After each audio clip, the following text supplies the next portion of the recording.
Hey folks, so after video of me talking here, uh, I have posted this video before. This is a video interview of my friend Aidan, who is leaving Mormonism for Orthodoxy.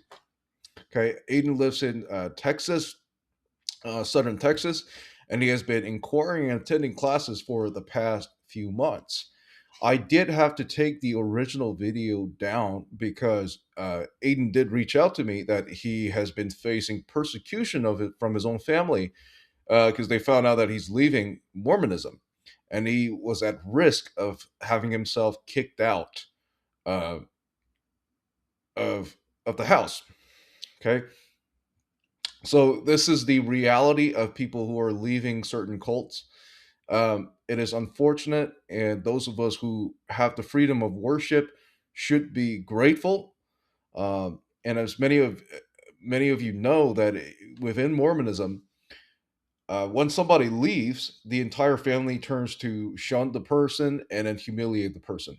Okay, this is a horrible practice, and this is, by the way, what all cults do. Please pray for Aiden, and we pray that he can leave that cult and fully start to attend class at his local Orthodox church. With that said, I have to blur out his picture in the video and re upload this. Please pray for Aiden. I'm going to say it again and enjoy the interview. Thank you. Okay, and let's see if we can change the angle here. There we go. All right, how's it going, guys? This is the Counterdox Will here. Today we got a special guest, Aiden here. He is an ex-Mormon who is now inquiring and joining the Orthodox Church. So, real quick, I really appreciate Aiden for coming on, and for two reasons. One, it's you know, it's to give encouragement because I lived with a Mormon family for a long time, and I totally understand the dynamic, and I'm fully aware what happens to ex-Mormons or people who are of the Mormon faith who are leaving. They ends up getting shunned by their community, by their families. And I appreciate Aiden so much for coming on tonight to give even the people who are not coming to Orthodoxy, who are leaving the cult of Mormonism, to give people encouragement. That's one. Two, it makes people mad. Okay, I have Mormon apologists who follow my channel religiously, mainly because they want to learn the argument. Okay, they want to learn the argument. Maybe they think eventually one day they'll be able to accomplish something, but most likely not. So, Aiden, tell us about yourself. And you're raised in the faith, right? The faith of LDS. Yes. So was born into it, uh, lived it for 20 years, and it's this last year that I finally decided I didn't want to be part of this anymore. Oh, And that interesting. is, Okay. Did you ever go on a mission? no, I did not, You didn't go on a actually. mission. Oh, I wasn't okay, hold on. worthy, worthy to go on a mission. Oh, okay. And where are you from? Texas. Okay, so is there like a big Mormon population down there? More than you would think. The areas I grew up in next to Fort Hood in Copper's Cove. And there's quite a sizable population there since there's a lot of military coming Uh, and going. There's a lot of LDS in the military. That and was a what big con. makes you not go on a mission? Because I know that's kind of the cultural norm. So it's more of a personal thing, but I wasn't in the right head or the right Hmm. I Just guess you could say I was just more didn't of a feel you weren't just that devout, right? You're just kind of yeah. that was, Yeah, and I I mean, when you're grown up, though, were you ever um into Mormon theology, or are you just a cultural Mormon? I was just cultural. Well, as cultural as you can get living in Texas. It was like we would go to the events. We would do all the like we'd go to church on Sundays, and then Mhm. when I turned 14, I went to the temple for the first time, which was like, whoa, this is different. But And I was okay, so how old are you? 20. Okay, so when you were 14, they already stopped doing the this thing, right? Oh yeah, dude, they stopped that in the 1990s. They stopped that in 1990. Oh yeah, in the 1990s. Yeah, they stopped doing this thing. I mean, they used to do it, and then they now their apologists just lying. Yeah, They're all over the no, place. Oh, we never did it. I was like, no, that's bullshit. You did it. You did it. Um, and in anyway, fact, if you look at Mormon history, they did it to people who left Mormonism in blood atonement. yeah, they did that a lot over in Utah with some of those massacres. Well, that was a separate thing, but some of Well, those there's a people. black guy they did it to, right? Thomas Coleman Oh, I for didn't know that. yeah, for dating a white woman, and then they killed him, and then they slit him, and it Oh, wrote, wow, we don't need stay away. Well, it says notice to all NIGGERs, stay away from white women. I did not know that. Yeah, I did that know was that. a pretty infamous case. But it's like, I did, like they said, oh, we never felt bad about black people. I was like, what are you talking about? yeah, It's like, look, so I think we're gonna get into this topic in a little bit. I don't want to spoil it because we want to get into some of the refutations of Mormonism. Maybe I can help you. But one of the things I hear them say is that we don't believe it anymore. But that doesn't justify that you believe it. You know yeah, what I mean? It's like if I go and murder somebody today and the cops catch me tomorrow, and I tell the cop, well, you can't catch me anymore because I didn't do it today. That was yesterday. Are you serious? yeah, They yeah, think they think this is a valid argument, which is what astonishes me. But yeah. I've seen yeah, some of Travis Anderson's videos, and he seems like yeah, him yeah. seem to have Okay. yeah, things can things are supposed to change, right? Revelation is supposed to be different tomorrow, So what was and your biggest issue with Mormonism growing up, or if you had any? really that premise is that it could be completely different tomorrow. And it was different yesterday, and it probably will be different in a couple of years. Biggest thing I already told you in a comment was the Book of Abraham. I just don't think there's any coming away Yeah, well, you see, from with the funny breakdown of the Travis Anderson that I did, it's like, okay, well, we're going to appeal to all the secular scholars on everything else. But when it comes to the Book of Abraham, all of the secular scholarships are talking bullshit, and only the Mormon scholars are the right thing. Like, yeah. but do you see why consensus and appealing to scholarship is a fallacy? Oh yeah, It doesn't make sense because, I mean, if there's more atheist scholars, then if we're going to appeal to atheist scholars, that means all religion is false. That's just totally stupid. I mean, and same thing with consensus, right? I mean, consensus within what? Within Orthodox scholarship, within Catholic scholarship, within what scholarship? I mean, they're not equal.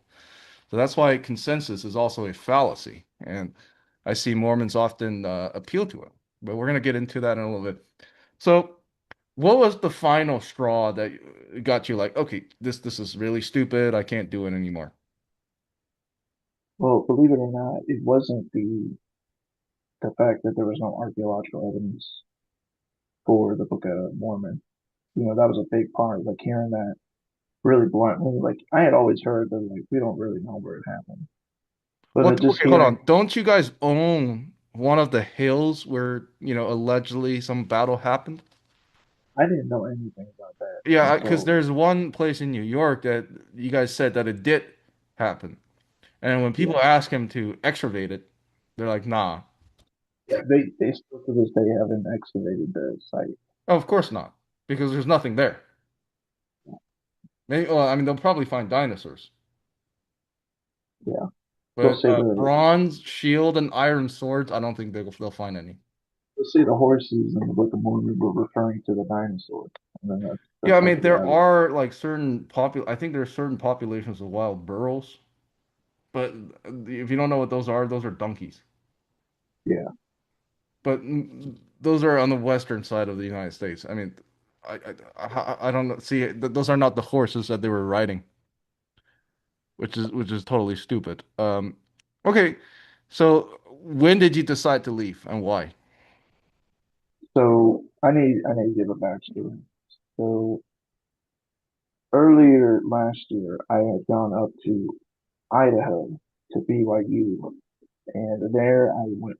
That's when I pretty much apostatized. That's when I began to learn everything. So it was after I'd gone all the way up to this college, this Mormon college, and I learned Book of Abraham, Book of Mormon archaeology, Joseph Smith's harem, and a bunch of other like King Follett sermon, Sharing the Grove, all that other shit that happened. And then now with those five things were just like, what am I gonna do? I'm stuck up here. I'm So, stuck so doing did it. you hear about, did you start questioning these things when you were in college? Yeah, Okay. it had happened a little bit before, but it had really started in Idaho, which was last September. That's when it really began, and then just finalized October. It was like, yeah, this is pretty much like a dead end. I got to find something else to do.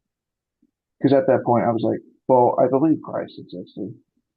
And since then, I've done research into like things like atheism, which I don't find compelling. Um, so it was really just like Christianity. I could just flock to that.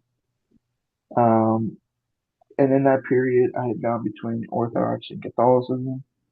I was actually very blessed to have a parish that was only an hour away. And I won't give the town, but I went there a couple times, and man, it was like walking in those doors and having all my senses just like completely overwhelmed. The smell, like I could even taste the incense.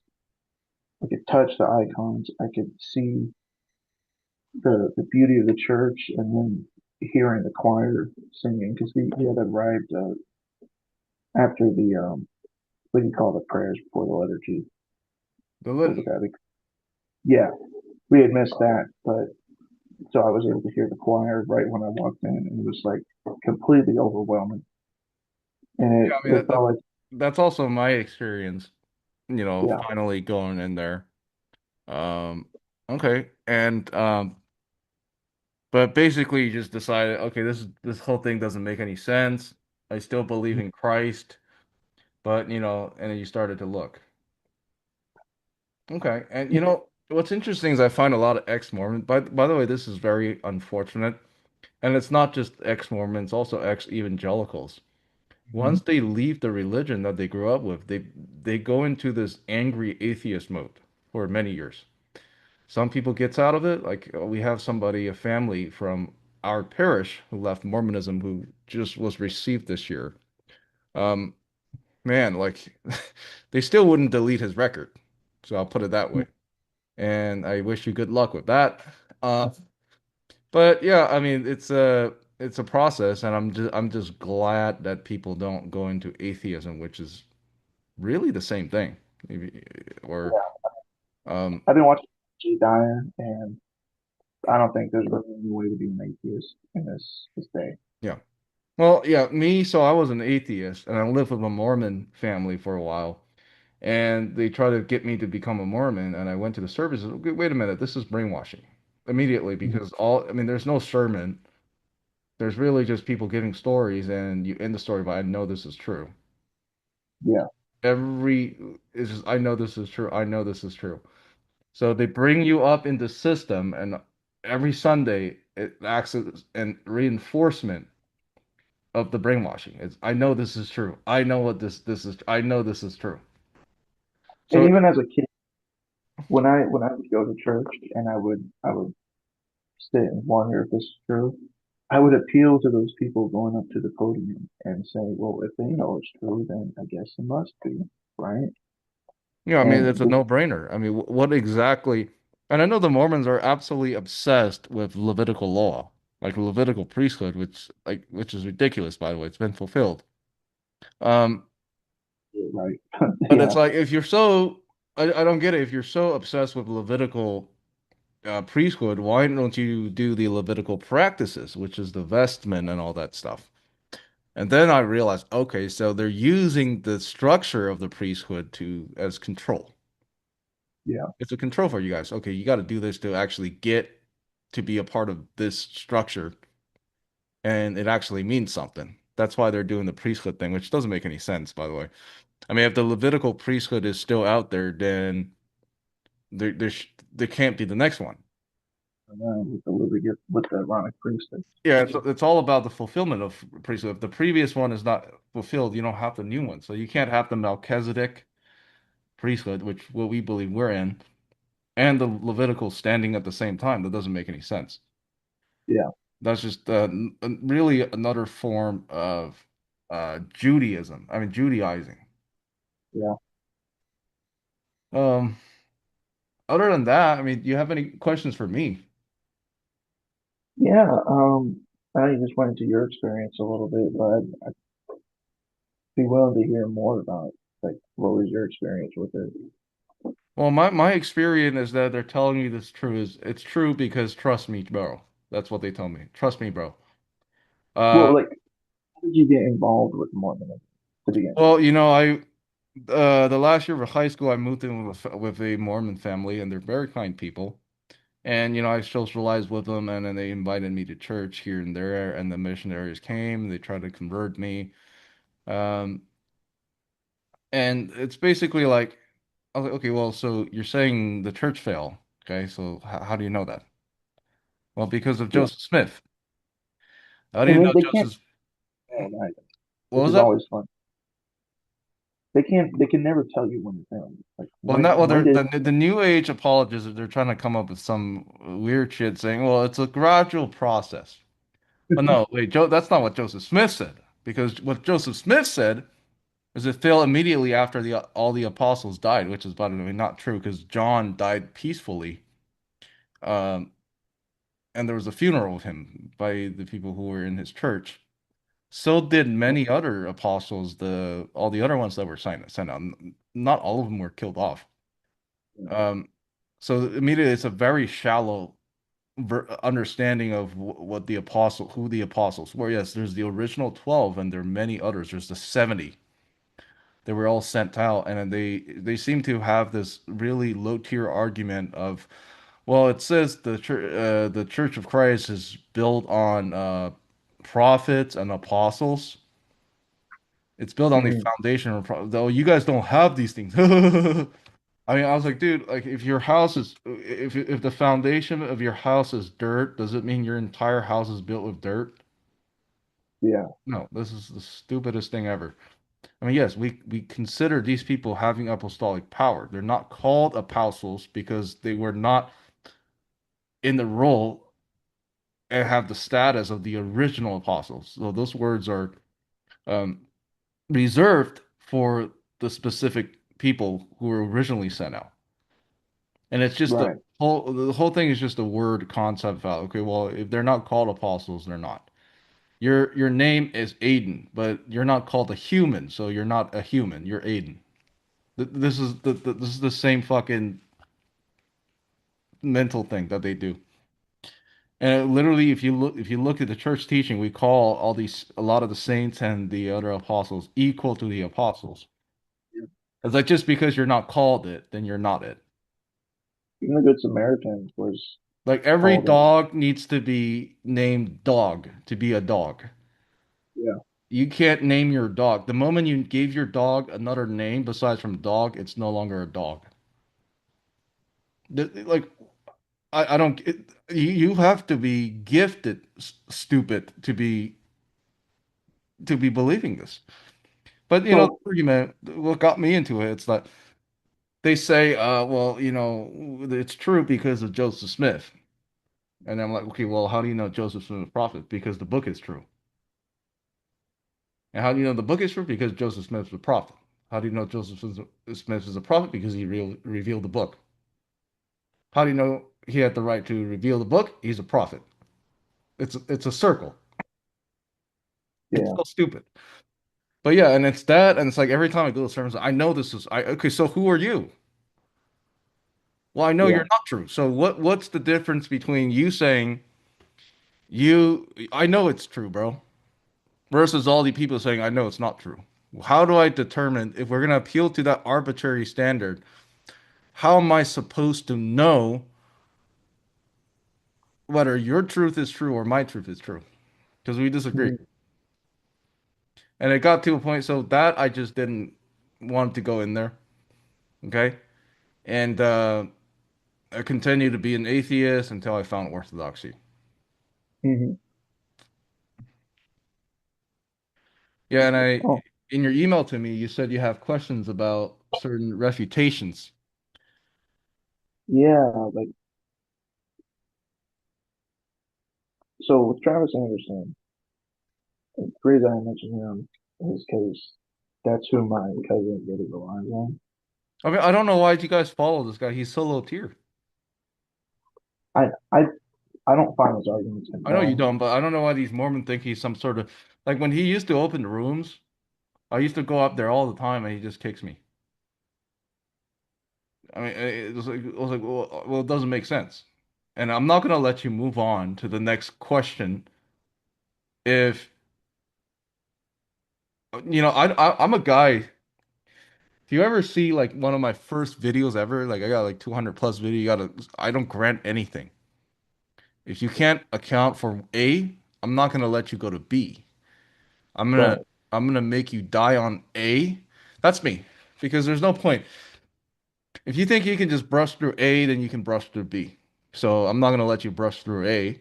I'm just gonna let you die on A. So this I debate in a very forceful and a blood sport way.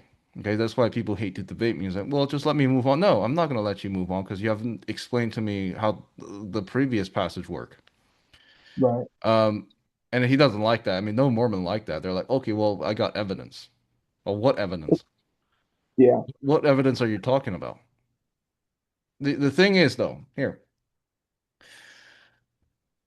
if I'm going to prove to you, okay, in our presumed reality here, that pigs can fly, I will have to demonstrate to you either by observation, okay, or some sort of empiricist, um, standpoint to show you that there are pigs today that can fly. Okay, I can't pull out a fucking cartoon book. Hey, look at this. The pigs can fly in here. Do you see the problem with that? yeah. Okay, it's called out of context. It's a fallacy, and the Mormons don't seem to understand. In fact, I think the biggest issue with Mormons is that they are unable to grasp anything in greater context. They can't do it. Um, it's like, okay, well, you know what we've been doing is we've been using the pretty much interpreting the Bible as pantheism. But now, since they're more Catholics and Orthodox, we're going to interpret the church fathers as Mormons. Yeah, And I don't let them do that. And this is why that kid LJ got really mad. I was like, no, I'm not going to let you interpret the councils and church fathers for me. No, like you don't get to do that because your theology says that they're all heretics. They're already heretics. You can't appeal to people you disagree with. That's also a fallacy. You know I what I mean? saw Rob. I Robert. mean you can appeal like if I'm going against you, and if you let's say you follow an organization that says killing is wrong. Yeah, I get it. Okay, and you think killing is good. So I can appeal to that organization and say, okay, you're wrong according to your organization. But this is not what the Mormons do. The Mormons say, well, your organization, although it says killing is wrong, he actually means killing is right, which is what we believe, which is totally lunacy. I mean, you can't let these people do this. Don't even, I don't even grant that you can quote mine. Because all they do is they do this thing. They do this thing where they bring a bunch of quote mines and then uh, just stay on the quote mine. They're not going to go anywhere else but all the quote mining. And they're going to force you into their space where you have to literally know everything that they're quote mining to respond to it. That's why I don't do these debates. I mean, I'll do it, but it's going to be boring because it's like, well, there's like a couple hundreds of thousands of pages. Like, you expect me to read all of that and explain to you how you're quote mining? Like, what's the point of that? There's no point. Right. There's no point of doing that. They do And, that with justice in mind. well, yeah, you When have to this, justify all your sources. You can't just yeah, quote out of nothing. you know what they say with Justin Martin? Yeah, the thing Justin Martyr taught tritheism. Well, not just that, but they think that he taught ex materia because in one of his letters he writes that Where did there was, okay, I don't understand this. Where do they think Justin Martyr taught whatever that is? well, he doesn't because in later letters that he writes, he explains that even this unformed matter, Oh, this is the Robert Gurr argument that he taught creation out of things. He yeah, didn't teach that's, X. Yeah, so that's retarded. You know why? yeah. What canon of scriptures did Justin Martyr use? I think he used the Septuagint. Yeah, he used the Septuagint. What does the Septuagint say? He has the Book of Created Maccabees. out of nothing. Well, even this is the thing. They even if he did teach ex materia, he also went on to say that even this unformed matter was created by God Himself. So Yeah, even then, I he's mean, dude, like, no, he's not gonna teach creation with material if he believes in the Septuagint. right. The Deuterocanonical books state clearly God created out of everything out of nothing. Now the Mormons are, oh, it's not in your scripture because they argue with these idiot Protestants. Yeah, it's not in their scripture because they took it out of there. It's in our scripture, which you don't consider is scripture because your founder is a moron. He's a child rapist. He's a total moron. He doesn't Right. know what he's talking about. He doesn't even know there's four distinctive biblical canon that he decided to follow the Protestant one. Yeah. I mean, why do you not? Why do you people not follow the Septuagint? I don't. That's funny because I mean, if you say if you're crying every day the Bible is corrupted, well, I can show you where it's corrupted. It's corrupted by Martin Luther Yeah. when he switched to the Masoretic text. So why don't you Yeah. restore that? Oh, that corruption is good. Okay, yeah. So I mean, it's really the only reason you're gonna be a Mormon is it's just doubling down on that um, what do they call it, sunk cost fallacy. Yeah, shit, I'm already in here, I'm just gonna go all the way. Yeah. There's no other explanation, but besides from the fact that you're emotionally and intellectually illiterate. Right. And honestly, I'm almost grateful that I wasn't as devout devoted as some of my other peers because of that fact. Where it was like it was not the hardest for me to live in. I still felt like I lost like my whole like upbringing was like, well, was all ever so long. Hmm. But it wasn't so bad that I like some people just like you get as low as like I'm gonna reinterpret what these other people like. Well, I'm glad, that you didn't go on a mission, that Yeah, you no, didn't it just participating in fooling more people into that cult. and Um, I'm very yeah, I have so friends. I had a friend who converted to Orthodoxy from Mormonism. He went on a mission and he's so sorry for getting people into Mormonism. And I told him, okay, well, brother, you got to pray for those people every day. I know the Lord forgives you, but you got to pray for those people. There's a case of a metropolitan, I think, in Romania. Romania is very traditional, so you are as a woman, you're expected to cover your hair when you go to church. So there's a mother with kids that went into a cathedral. She didn't cover her hair. Okay. Mm-hmm. And then the one of the ladies scolded her. But she doesn't know. She's an inquirer. And then they left. Mm-hmm. And Metropolitan found out about that. So you know how they do the sermon after gospel? Yeah. The following Sunday during gospel, he said, this is what he said. He said, last Sunday, a woman came in here without headscarf with her children. One of you scolded her and she left.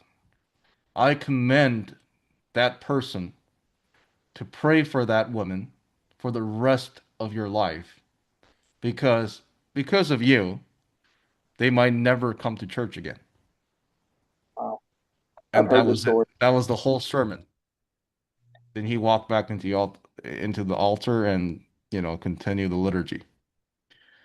If you do make mistakes, pray about it, pray for it, okay?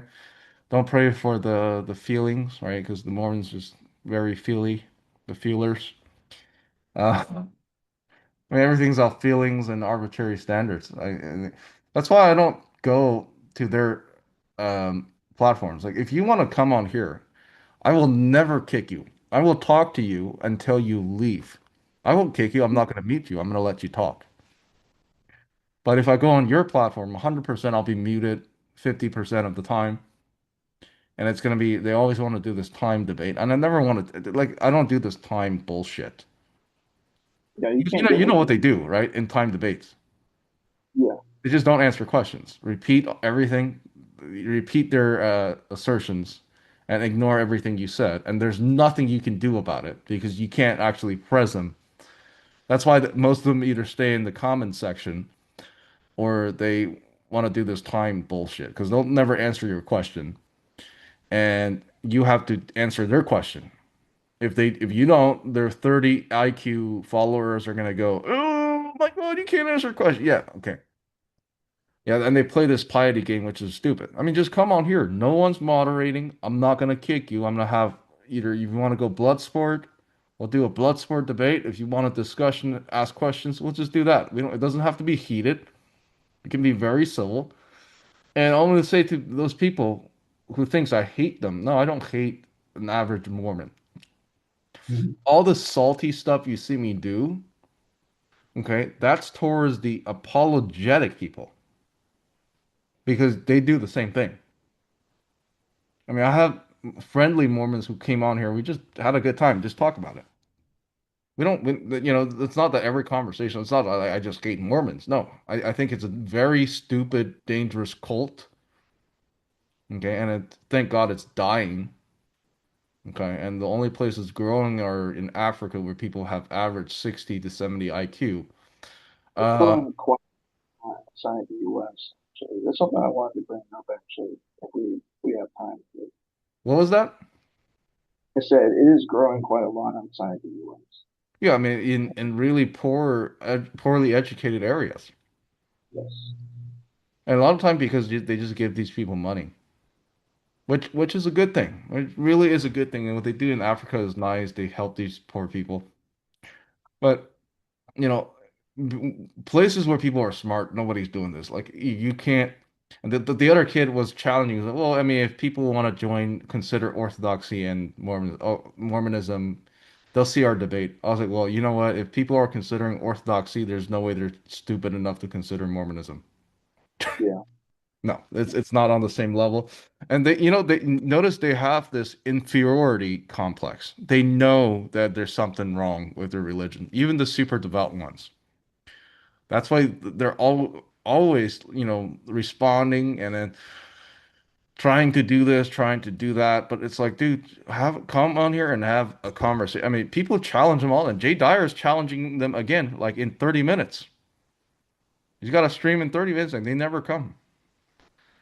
Ooh, I want to watch that. Yeah, I mean, we'll end this. It doesn't have to be because this is just an interview. And to all the ex-Mormons, okay, even if you're not coming to Orthodoxy, you're welcome to come on here and talk about your story. Because this maybe my video is usually 300 people see it each video.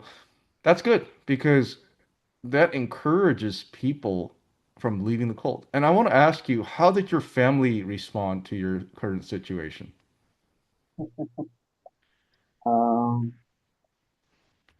at first I didn't tell him. Like I kept it hidden for a couple of months. Um, I was up. I was roommates with my brother, so he was the first one to learn that. And he's not very like I don't want to say he's not involved. He's not on the show. Excuse me. Morally speaking, he's doing everything he needs to do to be a good Mormon. Um, and he questioned me at first, like, "What are you doing this?" And like we had a couple of things, and then like he pretty much just like, "Okay, I'll respect what you want to do," and that's it. It never really devolved into like What about your um, parents? now. It's a little bit of a different story. Um, I actually still live with them. Um, they've more or less accepted it at this point, but at first it was like they're very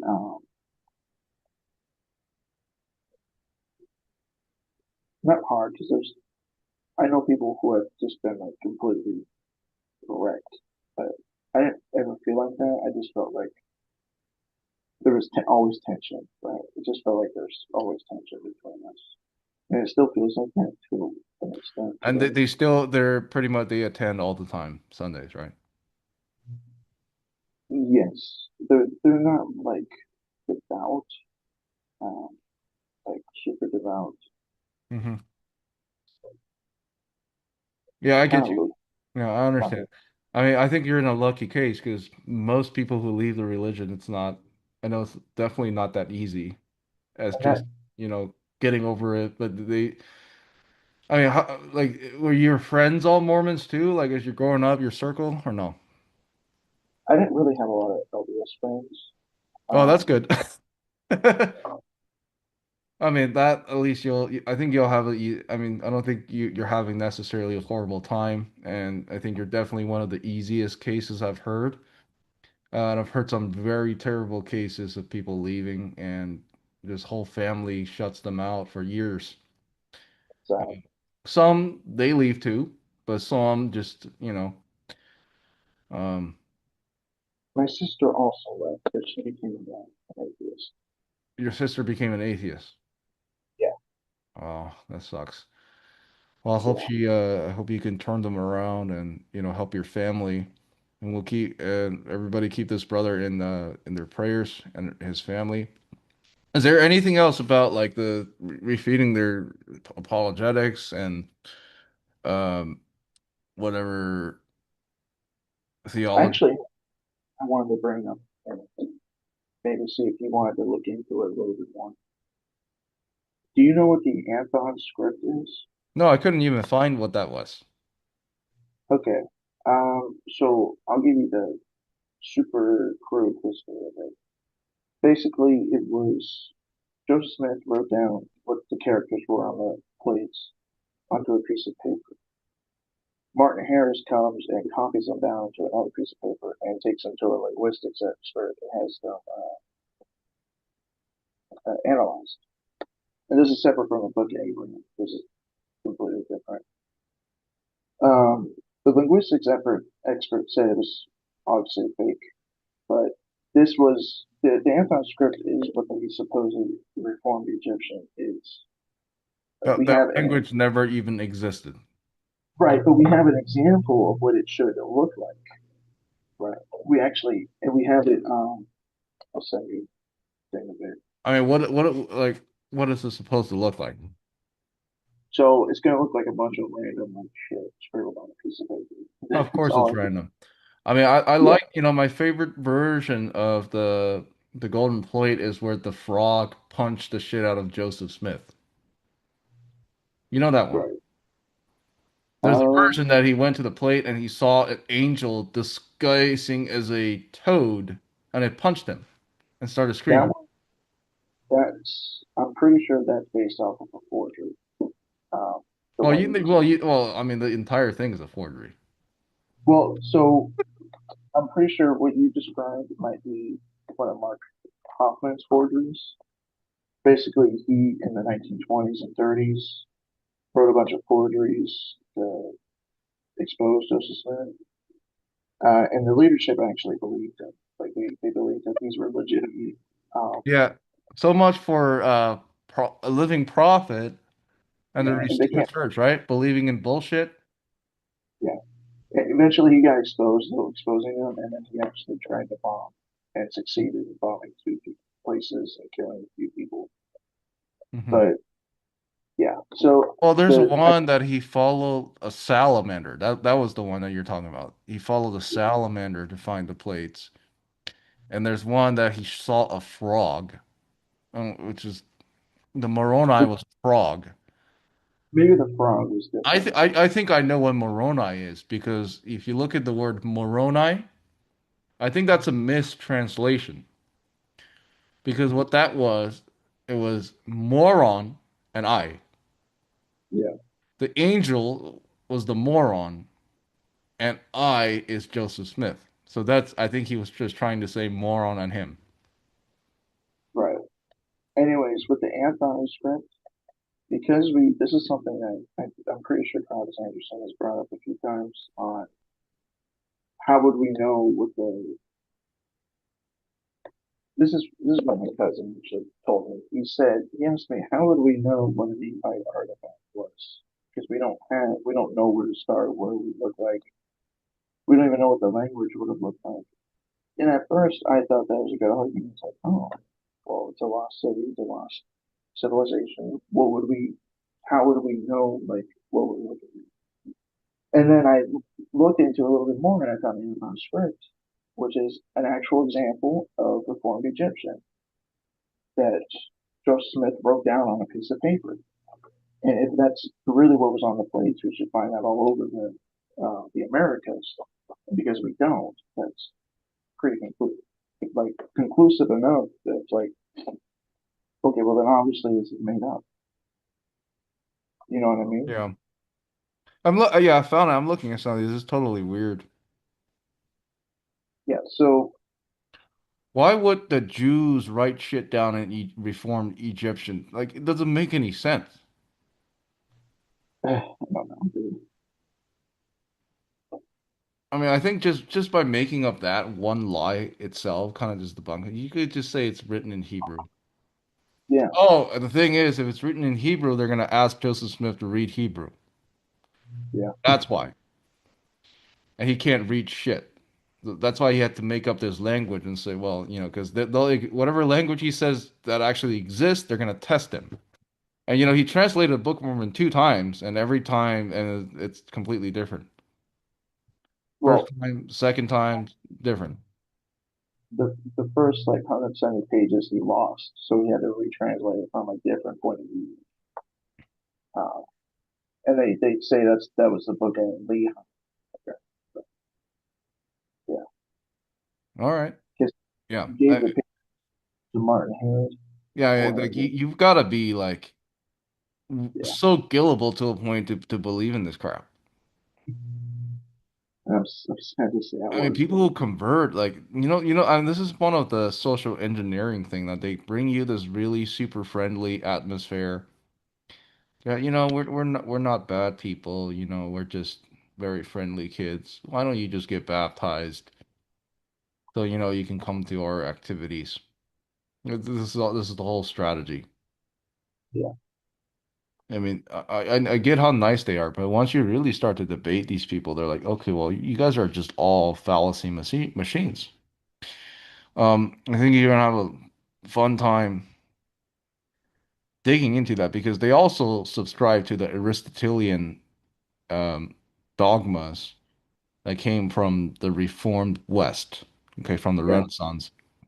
And So I'm not. Christianity, traditional Christianity, like us, we reject all those ideas because it's anti-Christian. We don't use foundationalism, and that's the issue. Is foundationalism itself. And this, by the way, I think this answers why Protestants do this and Mormons do. Well, Augustine did this. Oh, okay. Well, Augustine's not even a part of the church. Why are you quoting Augustine, right? Or Jerome? I think they do this because it's a result of the classical foundation movement coming from the Renaissance and this evidentialism. It's like all I need to do is find evidence. I don't actually care where I'm getting the evidence, but I just need evidence. Now, everything else, the basis of logic, whether that evidence is justifiable or not, fuck it. We're just gonna say all those things are self-evident axioms. By the way, we Yeah. also reject that. And that's why I think you see them do this. They just pull out, they just quote mine here, here, here, here, here. That's that's what it is. That's just quote mining. Once you subscribe to that, right? And then they do the same thing, and they think everybody else is doing well. It's like, well, we're using our emotions and we're using our feelings, so aren't you guys doing the same thing? I was like, no, we have a No. complete different framework than appealing to evidence. I mean, sure, it could be a part of it, but no, we can we can appeal to precept, or we can just literally appeal to the religion itself, Yeah. right? Because we're not classical foundationalists. Okay, I don't need to show you a camera footage of Jesus Christ rising from the dead. And these questions are often very disingenuous because technically if you want to apply that standard to that time, and this is what I point out in Travis' arguments, okay, well, there's no eyewitness. He said there's no eyewitness for Genesis, so Genesis is just a story, it never happened. Then I'm okay, well, what do you count as evidence? Because no, wouldn't that also apply to Jesus Christ coming to America? Yeah. Oh, well, just Jesus Christ talked to the natives. Well, okay, but when he talked to Moses, that was bullshit. But Right. when he talked to the natives, that's eyewitness. Okay, well, double standard, they don't understand how evidence works. It's like I take you to court, bro. I was like, okay, well, Judge Aidan stole $200 from me. And judge was like, okay, where's the evidence? Well, the evidence, this other Aidan in this other county stole $200 one time. So therefore, this Aidan also did it.